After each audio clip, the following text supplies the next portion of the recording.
फांसे बिफां दानफायोब्ला फांबा बिफां गायनांगौ। पबा अरनबारिखौ नों आं रैखाथि होब्लासो थांनानै थागोन।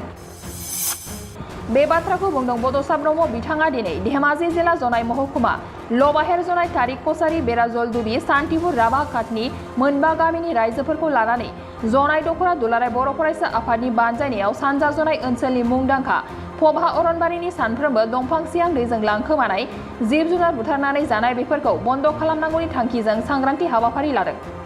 बे हाबाफारियाव मिरु एबसुनि सुबुं फोनांजाब नेहाथारि बड'सा ब्रह्म सन्जीब मदि आफादगिरि टिएमपिके सिले आन्चलिक नेहाथारि कृतिनाथ मेथक रत्नेश्वर कार्डुं एमडिके जनाय जिल्ला कमिटि मोजां गसाइ नार्जारी जनाय दख'रा दुलाराय बर' फरायसा आफादनि आफादगिरि नेहाथारि मन'राम मुसाहारि लेङाइ आफादगिरि सत्यजित बसुमतारी दख'रा आफादनि मावथिफारिया बिथांमोना बाहागो लानानै हाबाफारिखौ जाफुंहोयो। खौरांगिरि बड'लेण्ड बुब्लि गौतम बसुमतारीनि सिगाङाव मिरु एबसुनि सुबुं फोनांजाब नेहाथारि बड'सा ब्रह्मआ मा फोरमायखो फै जों आबुङै मिथिनानै ला। दिनै जनाय दख'रा दुलाराय बर' फरायसा आफादा पबा रिजार्भखौ माबायदि रैखाथि होनांगौ बेनि सायाव गंद गामिखौ लानानै गामिनि रायजो राजा नेहाथारि आफादगिरि गावबुरा गासिबो लाफानानै दिनै मोनसे सावरायमेल लादों पबा रिजार्भखौ बोरै रैखा खालामनांगौ बेनि सायाव। दा बे मोनसे जोबोद मोजां हाबाफारि। दा बेवहाय बिथांमोना आंखौबो लिंहरदों। दा बेवहाय आङो बेखौनो बुंदों रायजो राजानि सिगाङाव जाहाथे जोङो पबा रिजार्भखौ रैखा खालामथारनांगन आरो जुदि जों पबा रिजार्भखौ रैखा खालामनो हायाब्ला नैबे ओनसोलाव एबा बाहेर जनाय एबा सान्तिपुर तारिकसारि राभाघाटनि आरो बेराजल दुबि बे ओनसोलफोराव दै बानाया बारानिफ्राय बारा जागासिनो दं। जोंनि फरेस्टनिफ्राय माने गोथां मोजां दंफांफोरखौ दाननानै सुरां बेफार एबा सिखावै खावनानै गुबुन गुबुन जायगायाव बेफार खालामनो बेफारिफ्रा लांबाय थायो। दा बैफोरखौ जोङो रायजो राजाफोरखौ नोजोर होनांगौ बेखौ खावलायदों। नोजोर होनानै जोंनि दंफांफोरखौ जों मोजां बोरै रैखा खालामनो आरो जोंनाव बेयाव हाग्रायाव थानाय जिब जुनार बेखौ जों रैखा खालामनांगोन आरो बेजों लोगोसे जोङो थांनानै थानायनि जि लामा दंफां दाननानै माखासेया बुंनानै लादों गोदो दाननानै सोलिबोबाय थादोंमोन। दा बैफोरखौ जों गारनानै गुबुन मोनसे लामा लानांगौ थांनानै थानायनि। दा बेखौ जों खावलायदों। दा बिथांमोननियाव बारि बागान दं, हा दङ। दा बेवहाय गावनि हायाव माने बारि बागान खालामनांगौ, गय बागान, थाइजौ बागान, खान्थाल बागान बेफोरखौ खालामनो थाखाय जों खावलायदों। आरो गुबुन मोनसेया जाहैबाय दा मैगं थाइगंनि आबाद मावनो हायो, हा हु दंखायो जिहेथु। दा बैफोरखौ जों खावलायदों जिहेथु मैगं थाइगं मावनायनि गेजेरजों गावनि जिउ दानायनि राहाखौ जों लानो हायो। आरो बै हाग्रा ओनसोलाव थांनानै बन दाननाय, जिब जुनार बुथारनानै फाननाय दा बैखौ बन्द खालामथारनांगौ जों बेखौ खावलायदों। बे ओनसोलाव गोबां बोसोराव प्रत्येक बोसोरावनो बेवहाय दैबानाया लोब दैबाना जाबाय थायो। दैबानानियाव जानायनि खारनाव गोबां माने रायजो राजाया खस्थ' जानांगौ जायो।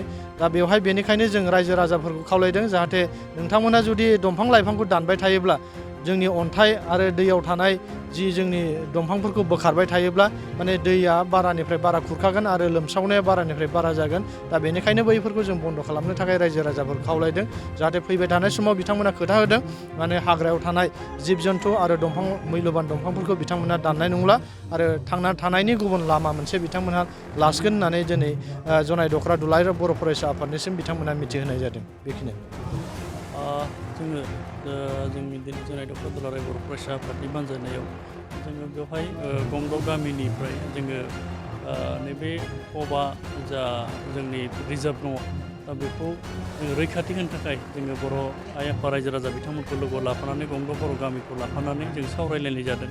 बेवहाय गोबां समनिफ्रायनो गोदो गोदायनिफ्राय दंफां लाइफां बा बेवहाय हाग्रामायावनो थानानै बिथांमोना रायजो जाबोदों। दा बेखौ जों रैखाथि होनाया जोंनि दायथ' दङ हिसाबै जों बिथांमोनजों सावरायलायदों। दा जोङो बै समाव जेरै रायजो जाबोदोंमोन दा बेफोरखौ माखासे आदब खायदाखौ जों सोलायनानै गुबुन मोनसे जिउ राहा खुंनायाव गुबुन मोनसे लामाजों जोङो जिउ राहा खुंनांगोन होननानै बिथांमोनजों सावरायलायनाय जादों। दा खोब मोजां मोनसे रेसपन्स बे रायजो राजाया गोजोननाय मोनदों। दा जोंजों सावरायलायदों। दा बै समनिफ्राय गोदो दानदोंमोनबाबो दा गेजेर ससेनिफ्राय जेब्लानिफ्राय बे हाग्रामाखौ प्रटेक्टेड खालामनाय जादों दा बै समनिफ्राय माने गोथां दंफां लाइफांखौ दाननाय जायाखै बा बेवहाय थानाय जिब जुनारखौ बुथारनाय जायाखै बा अनिष्ट खालामनाय जायाखै। बरन्स बेवहाय रैखाथि होनाय जादों। दा बेखौ रायजो राजा बिथांमोना जोंजों सावरायलायनाय जादों दा जोंबो बेखौनो लुबैगोन दा फैबाय थानाय समाव बे हाग्रामाखौ जोङो फोथांना लाखिनाया जोंनि दायथ' दङ दा बेवहाय जोङो जनायनि रायजो हिसाबै जोंहा दायथ' थाबाय हिसाबै जोङो बेखौ जेरैखि जाया बे हाग्रामाखौ जोङो फोथांना लाखिनायाव जों खामानि मावलांगोन बा फैबाय थानाय समावबो गोख्रोङै जों बाहागो लागोन दा बेवहाय जोङो सुबुं सांग्रांथि लानाय जादों आरो जोंनि जा पबा